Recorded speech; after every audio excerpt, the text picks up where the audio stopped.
नमस्कार श्रोताओं, sports scan कार्यक्रम में आपका स्वागत है। आज मैं हूं आपके साथ प्रियंका अरोड़ा और तमाम खेल खबरों पर विस्तार से चर्चा के लिए हमारे साथ हैं वरिष्ठ खेल पत्रकार शिवेंद्र चतुर्वेदी।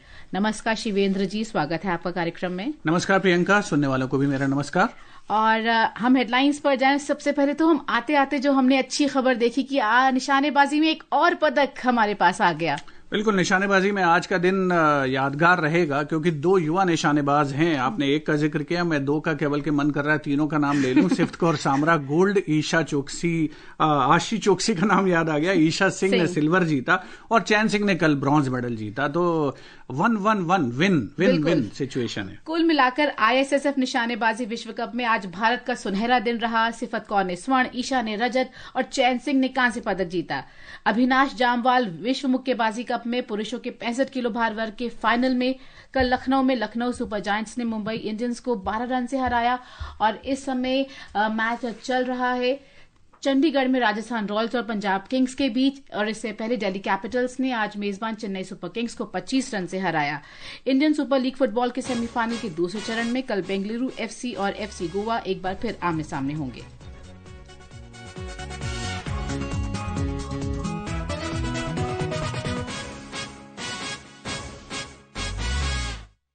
तो बात निशानेबाजी से ही शुरू करते हैं। आईएसएसएफ निशानेबाजी विश्व कप में आज भारत के लिए सुनहरा दिन रहा। सिफत कौर सामरा ने महिलाओं की 50 मीटर राइफल 3 पोजीशन स्पर्धा में भारत को आज पहला स्वर्ण पदक दिलाया और ईशा सिंह ने अब से कुछ देर पहले 25 मीटर पिस्टल स्पर्धा में रजत पदक हासिल किया। चैन सिंह ने पुरुषों की 50 मीटर राइफल 3 पोजीशन में कांस्य पदक जीता है। सिफत की शानदार निशानेबाजी पर एक खास रिपोर्ट सुनते हैं, उसके बाद चर्चा करेंगे। 23 वर्षीय सिफत ने सत्र के पहले विश्व कप में भारत को पहला स्वर्ण पदक दिलाया। यह आईएसएफएफ विश्व कप में उनका पहला व्यक्तिगत स्वर्ण पदक भी है। विश्व रिकॉर्ड धारक सिफत नीलिंग पोजीशन में 15 शॉट के बाद जर्मनी की अनिता मैंगोल्ड से 7.2 अंक पीछे थी। उन्होंने हालांकि इसके बाद प्रोन और स्टैंडिंग पोजीशन में स्वप्निल वापसी करके पहला स्थान हासिल किया। सिफत 45 शॉट के फाइनल के बाद 458.6 अंकों के साथ पहले स्थान पर रही, जबकि मैंगोल्ड 455.3 अंक बनाकर दूसरे स्थान पर रही। वहीं चैन सिंह ने 443.7 अंक के साथ कांस्य पदक जीतकर टूर्नामेंट में भारत का खाता खोला। Neha Goswami, sports scan. शिवेंद्र जी, सिफत ने आज पहला स्वर्ण दिलाया भारत को और पिछड़ रही थी और क्या वापसी की शानदार तरीके से। बहुत ही एक काबिले तारीफ प्रदर्शन है। और हालांकि अगर स्कोर पर जाएं, देखिए गोल्ड मेडल की अहमियत तो कहीं से भी कम नहीं होती। वर्ल्ड कप हालांकि साल में 4 होते हैं, उसके बाद एक वर्ल्ड कप फाइनल होता है, लेकिन किसी भी वर्ल्ड कप में कोई ये कहे कि नहीं यहाँ पर कंपटीशन हल्का है तो वो बिल्कुल ही सही नहीं है। और बहुत ही कमेंडेबल परफॉर्मेंस है। देखिए 458.6 का जो स्कोर है सिफत का, नीलिंग के बाद 147.2 उनका स्कोर था, प्रोन के बाद 304.1 था और स्टैंडिंग में उन्होंने बेस्ट अपना परफॉर्मेंस दिया। और एक और खास बात यह है कि एशियाड में सिफत ने गोल्ड मेडल जीता था और उस समय उनका स्कोर था 469.6 जो कि वर्ल्ड रिकॉर्ड है जी। तो सिफत की ये जो कामयाबी है ये एक सेलिब्रेट करने लायक तो है, क्योंकि वर्ल्ड कप में ये उनका पहला गोल्ड मेडल है और इस टूर्नामेंट में भारत का पहला गोल्ड मेडल है। तो उम्मीद करेंगे कि इस पे वो बिल्डअप करेंगी। और इंटरेस्टिंग बात इनके साथ ये है कि ये दरअसल मेडिकल की पढ़ाई कर रही थी और इनके बारे में बहुत सी इंटरेस्टिंग खबरें आती रही हैं कि इन्होंने किस तरीके से शूटिंग का रुख किया। लेकिन हो सकता है कि मेडिकल फ्रेटर्निटी का लॉस हो, बट शूटिंग का तो बहुत बड़ा गेन है। और जैसे आपने कहा कि इनका पहला स्वर्ण है, से पहले वर्ल्ड कप में ही ब्रॉन्ज भी जीत चुकी है कुछ साल पहले। लेकिन आज देखिए पेरिस ओलंपिक में अगर शिवेंद्र जी ये क्वालिफाई भी नहीं कर पाई फाइनल के लिए, लेकिन आज जब ये खेल रही थी तो जो पेरिस ओलंपिक के लिए जो चैंपियन थी चियारा लियोन, उनको हराकर वो क्वालिफाई नहीं कर पाई और ये आगे शूटिंग में देखिए बहुत कम डिफरेंस रहता है खिलाड़ियों के बीच में। यहां पर आज जो सिफत ने जो स्कोर किया क्वालिफिकेशन में, दैट वाज 590 आउट ऑफ 600 और ये वर्ल्ड क्लास स्कोर है। और पेरिस का जिसका आप जिक्र कर रही हैं, वहां पे क्वालिफिकेशन में उनका स्कोर था 575। तो ओलंपिक्स का एक प्रेशर अपना अलग होता है और सिर्फ 23 साल की हैं, अभी इनके लिए मंजिलें और भी हैं और इन खिलाड़ियों से जैसे आशी चोकसी का मैंने जिक्र किया, या ईशा सिंह या सिफत कौर सामरा, ये सभी युवा शूटर्स हैं। खेलो इंडिया यूनिवर्सिटी गेम्स में, यूथ गेम्स में ये लोग शिरकत करते रहे हैं। और 2022 में बेंगलोर में मेरी चांस की बात है, संयोग है कि इन खिलाड़ियों से मुलाकात हुई थी और बहुत अच्छा लग रहा था इनको शूट करते हुए देखकर। और अभी तो हमें बिल्कुल प्राउड फीलिंग है कि इतने ऐसे एक के बाद एक ऐसे शूटर्स आ रहे हैं जो कि मादा रखते हैं हर दूसरे को किसी भी दिन हराने का। आप देखिए ईशा सिंह का हम जिक्र कर रहे हैं, यहां पर 2 बार की ब्रॉन्ज मेडलिस्ट ओलंपिक्स की मनु भाकर वो भी थी और वो फाइनल में पहुंची। अब वो अलग बात है कि मेडल नहीं जीत पाई, लेकिन बात यह है कि अगर 8 खिलाड़ी फाइनल में पहुंचे और उनमें से 3 ही मेडल जीतेंगे तो ईशा सिंह ने थोड़ा एक बेटर कंसिस्टेंसी के साथ परफॉर्मेंस दिया। मनु जब फाइनल में आई थी 585 उनका स्कोर था, 291 प्रिसिशन में और 294 रैपिड में, तो उसके बाद वो 3rd प्लेस पे थी। और ईशा जो थी bye stroke of luck she reached in the final.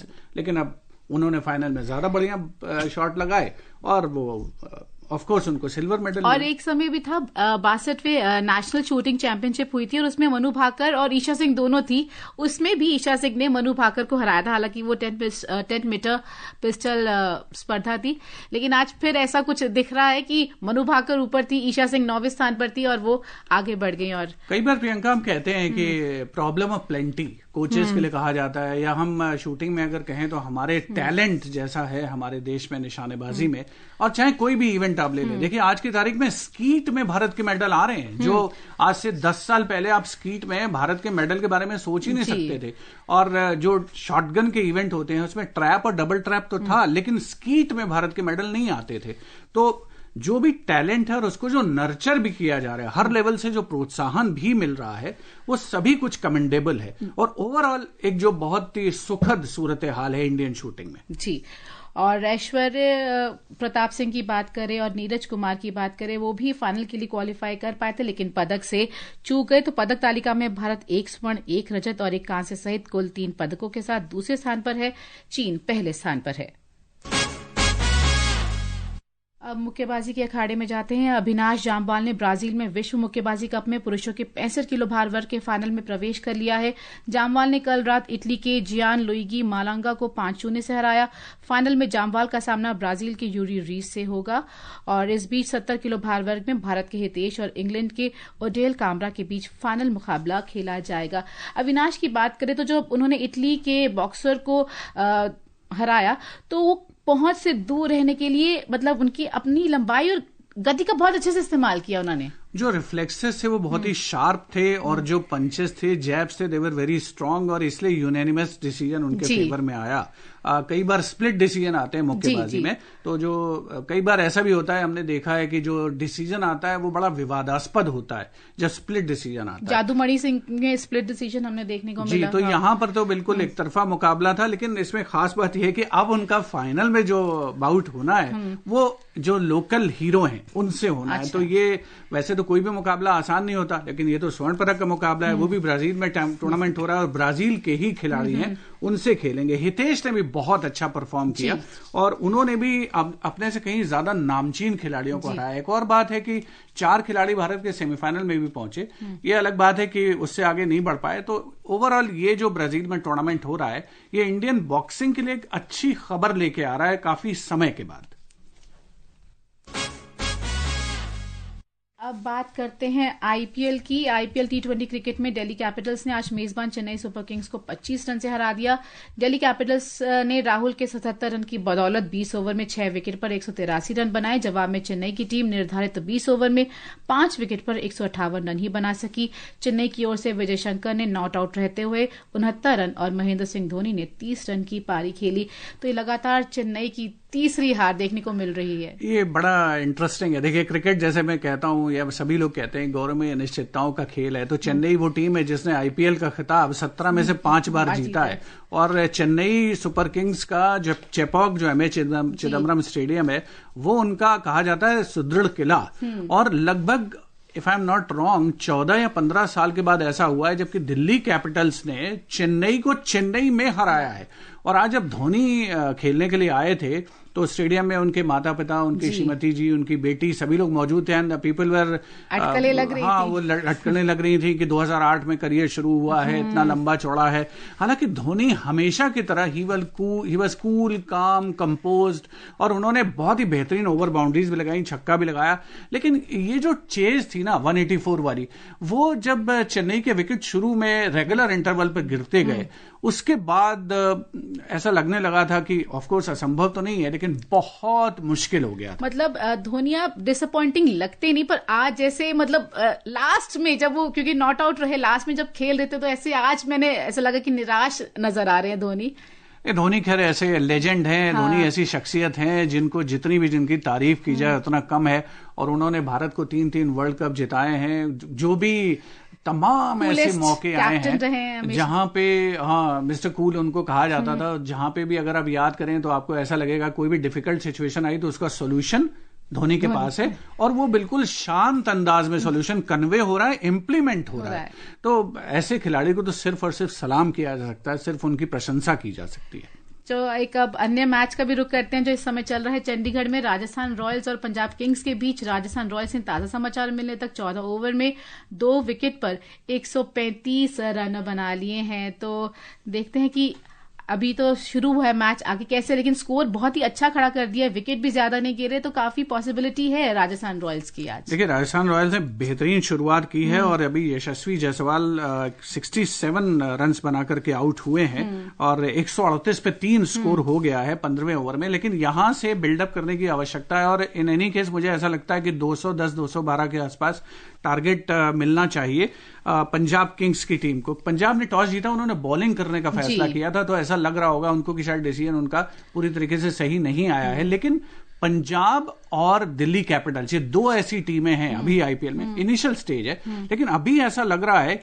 They are the 2 teams जिन पर सबकी निगाह होगी, क्योंकि दिल्ली कैपिटल ने आज अपना 3रा मुकाबला जीता है और सेम सिचुएशन पंजाब किंग्स के साथ है। रिकी पॉन्टिंग की बड़ी तारीफ हो रही है कि वो बड़े टैक्टिशियन है, वो पंजाब के पास पहुंचे हैं, तो वो टीम का एक जो उसकी किस्मत बदल रहे हैं, ऐसा लग रहा है। इनिशियल स्टेज है बट स्टिल पंजाब बहुत बढ़िया परफॉर्म कर रहे हैं। अगर आज जीतते हैं तो आइसिंग ऑन द केक होगा। जी, तो कल के मैच के बारे में भी श्रोताओं को बता देते हैं। कल लखनऊ में लखनऊ सुपर जायंट्स ने मुंबई इंडियंस को 12 रन से हराया। जल्दी से ये रिपोर्ट भी सुनते हैं।